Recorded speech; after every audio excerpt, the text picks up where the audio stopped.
Now at 5 and streaming on crossroadstoday.com, residents in Bloomington are concerned about roaming and stray dogs.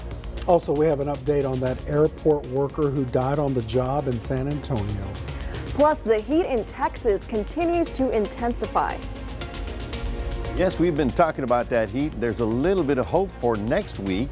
We'll keep your forecast ready for 4th of July up ahead. Thanks, Mac. And we have another graduate from the STROMAN class of 1973. They're celebrating this week in Victoria. You're watching 25 News Now at 5. Good afternoon. Thank you for being with us. I'm James Munoz. And I'm Karina Garcia. Some residents in Bloomington are concerned about stray and roaming dogs. They say some of them are potentially aggressive. There are reports of people being chased, backed into a corner, or even nipped at by stray and roaming dogs. This is happening near 18 East 4th Street in Bloomington. One resident fears for her safety and wants help. I want animal control to do their job and whoever's over them to do their job and relieve the stress of us living in this little neighborhood about these dogs that can be aggressive at any whim of theirs. They're not always aggressive, but there's times they are. Animal Care Services says they were out at that area several times, but it can be difficult to catch stray dogs. And this brings us to your viewer poll this afternoon. The question is, are you seeing many stray and roaming animals in your neighborhood? Yes or no? We want to hear from you. Come to crossroadstoday.com/vote to take part. We will have an update on 25 News Now at 6. Now, the death of a San Antonio International Airport Guard crew member over the weekend was ruled a suicide. KSAT reports the Bexar County Medical Examiner's Office made the ruling after the National Transportation Safety Board says a 27-year-old man died when he was ingested into one of the engines. This happened late Friday night when Delta Flight 1111 arrived in San Antonio from Los Angeles and was heading to the gate administrators at the airport. Now, the administrators at the airport say they are deeply saddened by this incident. For 24/7 mental health support in English or Spanish, call the Substance Abuse and Mental Health Services Admin Free Helpline at 1-800-662-4357. You can also reach a trained crisis counselor through the Suicide and Crisis Lifeline by calling or texting 988. The National Weather Service issues excessive heat warnings for 2 area counties. DeWitt and Lavaca counties under excessive heat warning until 9 o'clock Tuesday night. The National Weather Service expects temperatures of around or greater than 105 degrees, and they say the heat index could get up to 117 degrees. About 45 million people from Arizona to Alabama are under excessive heat warnings or advisories today. Cities across the southern U.S. are forecast to see triple-digit temps a lot this week. ERCOT reports its electricity demand almost broke the all-time record Monday afternoon. More than 90 afternoon high temperature records could be set from Texas to parts of Florida over the next 6 days. TxDOT says some roads are buckling due to the temperatures. Work crews are repairing the interstate entrance ramp in Houston. Temperatures in the city are peaking around 100 degrees, and it's even hotter in any other parts of the state. Yeah, I move my workouts indoors. Yeah, I my recommend. walks at the gym, health club. It's cooler in there. Mac, when's the best time to get out in the pool? I was going to go at 1 o'clock. I thought this is too hot. Yeah, it is. The thing is, they tell you about early in the morning or late in the afternoon. The evenings are going to be okay. I mean, how long are you going to work out? Oh, 24 minutes. That's about all we could do. But the heat is still on, folks. There's not a lot of change this week, but this weekend, I do see a little bit of a change, and I hope that next week we may actually look at some showers and a cloud or two. All that coming up in just a moment. Mac, thank you. Now, this weekend, the STROMAN class of 1973 is celebrating its 50th class reunion, and this week we're introducing you to some of the graduates who went on to do great things. 25 News Now anchor Don Brubaker joins us now with our second guest this week. Don. Thank you, James and Karina. And joining us now is Doug Heinold, who has just finished his 16th season as UHV baseball assistant coach. Now, right after Doug graduated from STROMAN in 1973, he was drafted by the Yankees. Yes, the New York Yankees. What was that like? 12 days, you said, after graduation, you were off to camp? Yes, 12 days after graduation, I was on a flight to Tennessee and I went and played rookie ball for the Yankees. It was it was quite an experience. Everything rolled so fast. I really didn't catch the full grasp of everything until a little bit later, but it was quite exciting. It really was. How much of that experience did help you coach the Jaguars? Oh, it was everything, because I learned so much during that time, not only playing but being around some great ball players. When I went to Major League Spring Training, being around some of the best at that time, and just learned so much that I'm able to use with the Jaguars. Tell me about the makeup of the 1973 Stroman baseball team. A lot of the makeup, we were a lot from Mission Valley and McFadden, and we had some others, or the rest of the team was from Victoria. We had a really good team. Mission Valley and McFadden always had good baseball players, so we always made up the bulk of the team at Stroman. And then some of the players that I'm still in touch with today, like Ernie Helwig, we're still good friends. He lives 3 miles down the road from me, so we still enjoy each other's company all the time. One of the things that you learned the most that you've taken on through life from your years at Stroman High School? A lot of it's how to get along with people. I mean, you're a team. You have to play together. You don't necessarily have to like each other, but we normally did. I really didn't have any issues with anybody, but you learn how to deal with people, especially when I went to play with the Yankees. I mean, we had guys made from all over the United States, and some of the guys had trouble hearing what I said, because I had my Southern twang. And I had a couple of guys, one guy specifically from the Bronx, New York. I would say something, and he would question me. He said, "What'd you say?" So, some of my Southern twang kind of mixed in there, but it was a very great learning experience that I carry on today, use it in my life today. We've always understood you, Doug. Doug Heinold, thank you so much for coming. We got some more information now. The reunion is this coming weekend. It's Friday night, right? The reunion festivities will kick off on June 30th at the Dutch Lane Pool and Pub, located at 1507 East Juan Lynn. And then on Saturday, the celebration continues at Club Westerner at 1005 Constitution. Tickets for classmates are $50. Guests can join the fun for $20. And for more information, reach out to Gerald Shilhab at pdv@glenroselaw.com or call 361-571-4678. Doug, you and the Raiders have a blast this weekend, okay? Thank you, we will. All right. James and Karina, back to you. Don, thank you. Nice work. Remember to subscribe to our YouTube channel, Crossroads Today. Hit that like button and click on the notification bell. Straight ahead on 25 News Now at 5. 4 volunteers in Texas will live in a Mars simulation for 378 days. Also ahead, ABC News obtained audio recordings of former President Donald Trump appearing to acknowledge he held military documents after leaving office. Stephanie Gomez is your military hero for the month of June. She was born in Amarillo but soon came to Victoria, where she grew up. In 2007, Gomez joined the United States Navy, determined to ensure that her children would be taken care of. And my very first deployment was in 2008. I already had my son Donovan.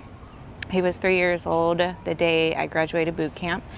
And in 2012, I had my daughter Princess. Prior to joining the Navy, Gomez worked in a nursing home, so being a caregiver was something she was already skilled at. So she served multiple tours on a hospital ship as a hospital corpsman. I had 2 different tours out there on 2 different military ships, a gray hull, as you say, USS Bonhomme Richard, and the USNS Mercy, which is a hospital ship. And I was a hospital corpsman. Gomez said she spent 8 years serving and taking care of wounded soldiers and that she loved every minute of it. You may wonder what it was that drew her to join the Navy, but I'll let her tell you. So the funny thing is I have a lot of family that are in the Marine Corps. They kill me every single time they see me, but the only reason why I joined the Navy is because my favorite color is blue, and they wore blue.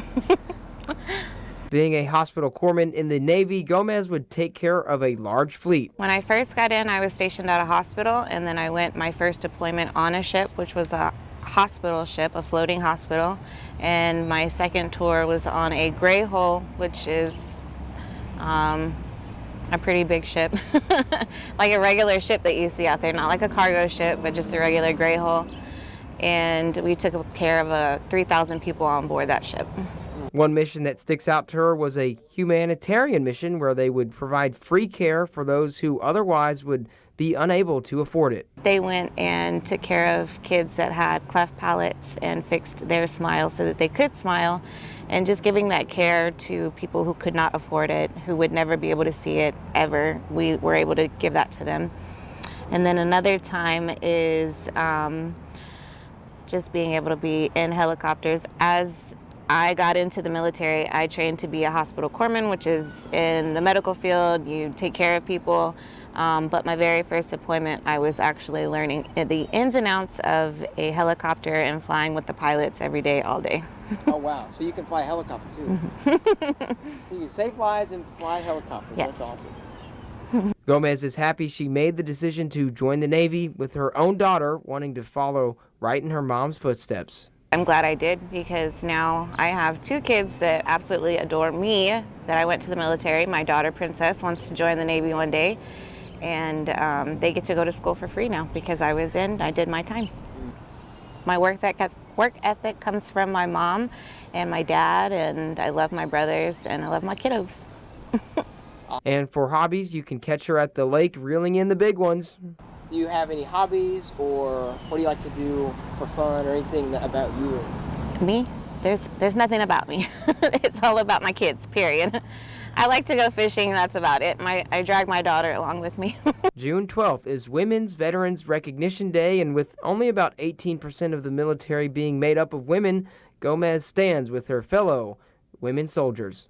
I have heard of it. I mean, it's great that we get recognized, because it's a lot of times where people ask me, how long were you in the service? You just did reserves. And I'm like, no, I did 8 years. I'm a female. I did active duty, and I'm proud of it. So thank you, Stephanie Gomez, for your service to your country and for being a wonderful role model to your children. Thank you to all the veterans out there and those who are currently serving to protect our freedoms as Americans every day. And a special shout out to all the women out there. Reporting in Victoria, I'm Adam Seibel, KAVU TV 25 News Now.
President Trump is headlining a campaign event in New Hampshire, even as audio recordings that figure prominently in the special counsel's 37-count federal criminal indictment of Trump have now been heard by the public. The recordings appear to show Trump acknowledging he possessed and shared sensitive information that he never declassified while he was in the White House.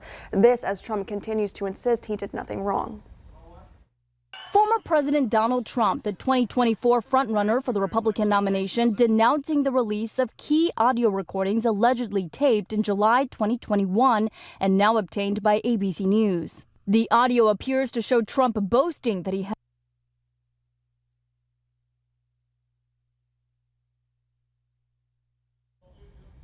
Now, 4 volunteers have embarked on an out-of-this-world experience, but they're actually not really leaving Earth. On Sunday, the scientists started their 378-day stay at a mock Mars base in Texas. They are in a 3D printed habitat meant to mimic a Mars mission without any influence from the outside world. Over the next year, the crew will live like astronauts. Now, the goal is to understand what it would be like for humans to live on Mars for extended periods of time. So no Starbucks for them. No. Ooh. Tough. The CDC says an estimated 37 million Americans have diabetes. Many don't know it, but summer can be a difficult time for them. That's right. Here's more on how people with diabetes can take care of themselves in this heat. The temperature keeps climbing, and for the millions who suffer from diabetes, the heat is especially hazardous. Your body sensation and how it metabolizes or interprets the heat, how it responds to heat, really differs in individuals with diabetes. Dr. Jesse Bracamonte with Mayo Clinic says it's critical to check sugars frequently when it's hot outside. Soaring temperatures can cause episodes of low blood sugar. If people have well-controlled sugars and they're active during the day, they may find that their sugars drop. Heat actually makes your metabolism speed up and you use a little bit more insulin, and then therefore that sugars may drop. On the other hand, Bracamonte says the heat can also raise sugar levels if you get dehydrated. He says to drink plenty of water, limit alcohol, caffeine, and other sugary drinks which can lead to dehydration, and avoid going out during the hottest part of the day. When you are outside, dress appropriately.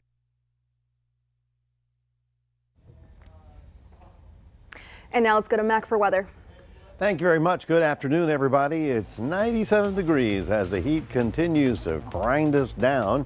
Your high temperature, 99. We were at 99 degrees for 4 hours this afternoon. Is there some hope in sight? Well, it's a little bit distant, but I do have hope. The next week we may see a cloud or maybe even a shower. All that coming up in just a moment. Stay tuned. We'll be right back.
Welcome back, everybody. Boy, the summer of 23 is going down into the history books as the one we'd like to forget, right? I mean, another brutal day out there. 98 is the current temperature, 96 down in Lavaca, 103 up at Eagle Lake, and 100 even in the Gonzales area. So these temperatures are not normal. They're not even close to normal. And of course, you can assume this is climate change. Welcome to it. It's here. And guess what? The next few years are probably going to get even warmer than this as we continue building up the carbon dioxide in our atmosphere. The entire state of Texas, not only with the heat, rather the carbon dioxide, but also the high pressure on top of us, looking at 110 up in Mineral Wells, 109 in San Angelo, 110 down in Laredo. It's really kind of unbearable. And these are the forecast highs for tomorrow. So we should be pushing that 100-degree mark for our area and for pretty much everybody in the crossroads. And you can see the ridiculous numbers all over the rest of the state. Now, as I mentioned a moment ago, there is a little bit of a change in sight. I'm, optimistic, but I told you about a week ago that I expected changes for July the 3rd. Okay, that's next week. So for the short term, however, we continue, and you might notice something here. It was over, the heat bubble was over Texas, but now it's expanded a little bit. It's gone out into the southern Arizona where they hadn't had a big heat wave yet, of all places. And then it also is expanding out into Louisiana and Mississippi and Alabama and northward as well. So what's happening? Well, what we call the Dome of Doom, which is a big ridge of high pressure, is on top of us. It's actually going to begin to start moving around. All the storms go around the periphery of it. That's what we call the ring of fire. You can see storms this way, storms above, storms to the east, but nothing here. The pressure is too high on it, all right?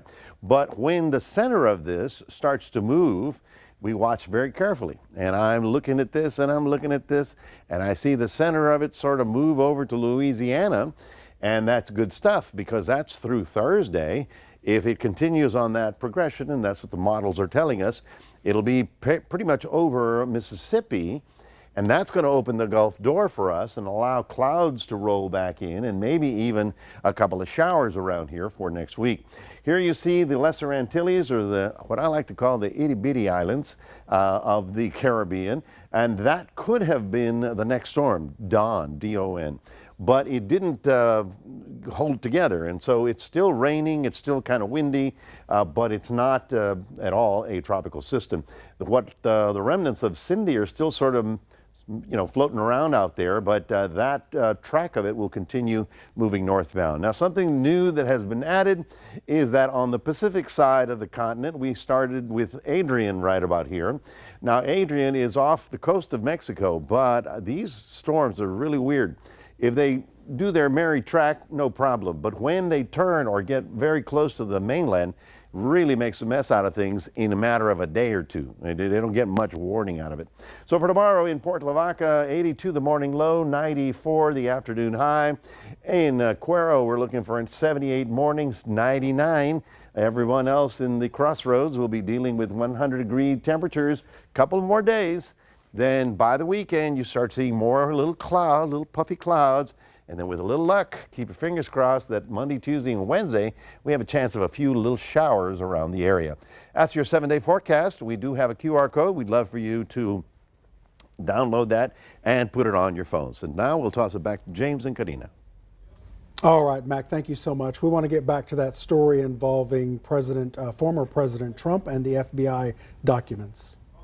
Former President Donald Trump, the 2024 frontrunner for the Republican nomination, denouncing the release of key audio recordings allegedly taped in July 2021 and now obtained by ABC News. The audio appears to show Trump boasting that he held onto national security documents after leaving office that he never declassified. What was said was absolutely fine and very perfectly. We did nothing wrong. This is a whole hoax. On tape, Trump appears to rustle through what he called confidential and secret papers with people who didn't have the security clearance to see that information. Trump seeming to acknowledge he could not declassify those records after leaving the White House. As president, I could have declassified it. Now I can't, but this is classified. The audio was recorded with Trump's knowledge while he was at his Bedminster, New Jersey golf club talking with aides and two people who were interviewing him for a memoir by his former chief of staff, Mark Meadows. Meadows wasn't in the meeting. This totally wins my case, Except it is like highly confidential, secret. This is secret information. The audio undercuts Trump's claim that he was only discussing newspaper articles and that he had only kept papers that were previously declassified. This recording, a critical piece of evidence in special counsel Jack Smith's criminal case against Trump for allegedly conspiring to obstruct justice and willfully retain national defense information. Trump has pleaded not guilty to all 37 federal counts. The first hearing in Trump's documents case is scheduled for next month. The special counsel is pushing for a December trial date, though it's likely to take much longer than that. Em Nguyen, ABC News, Washington. Coming up next on 25 News Now at 5, a look at your stocks, and in business news, car sales across the U.S. expected to hit nearly 1.4 million vehicles.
Taking a look at your stocks, the Dow up 212 points, the S&P 500 up 50 points, and the Nasdaq up 220 points. Oil down $1.67, closing at $67.70 a barrel. More of us are hitting the road in a new car. A new report from S&P Global Mobility says car sales across the country are expected to hit nearly 1.4 million vehicles this month, up 17% from last year, and electric vehicles are expected to make up about 7% of those sales. Stay with us. We'll take one last look at your forecast. Plus, Princess Diana's black sheep sweater is going up for auction, kicking off New York Fashion Week.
We want to invite you to experience our digital streaming service, Crossroads Today Plus. You can find it on your connected TV through Amazon, Fire TV, Roku, Apple TV, Android TV, and on your cell phone. Just search Crossroads Today Plus.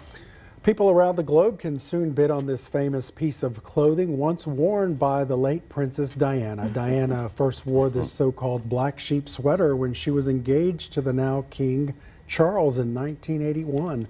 The sweater will headline Sotheby's Fashion Icons auction held in New York and online. This event kicks off August 31st. Diana's sweater will go on display starting September 7th, which is the start of New York's Fashion Week. It's expected to sell between $50,000 and $80,000. Makes me hot just seeing it. Yeah, I don't know how that's going to sell. And well, it's Princess Diana, so it might sell pretty quickly. Can they auction a swimsuit? Yeah. I would love to bid on that. You want to bid on that with me?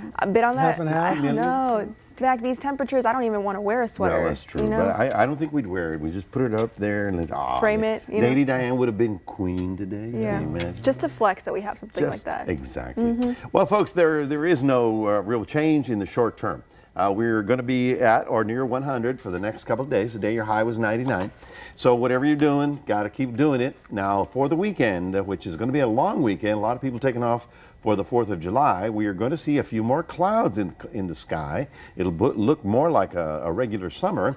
Temperatures will come down a bit And then hopefully for about 3 or 4 days, Monday, Tuesday, Wednesday for sure, we've got a chance of getting some sort of shower activity around here. These will be little showers, nothing severe, but wouldn't it be nice to see a cloud? It would. Thank you, Mac. Thank you for being with us.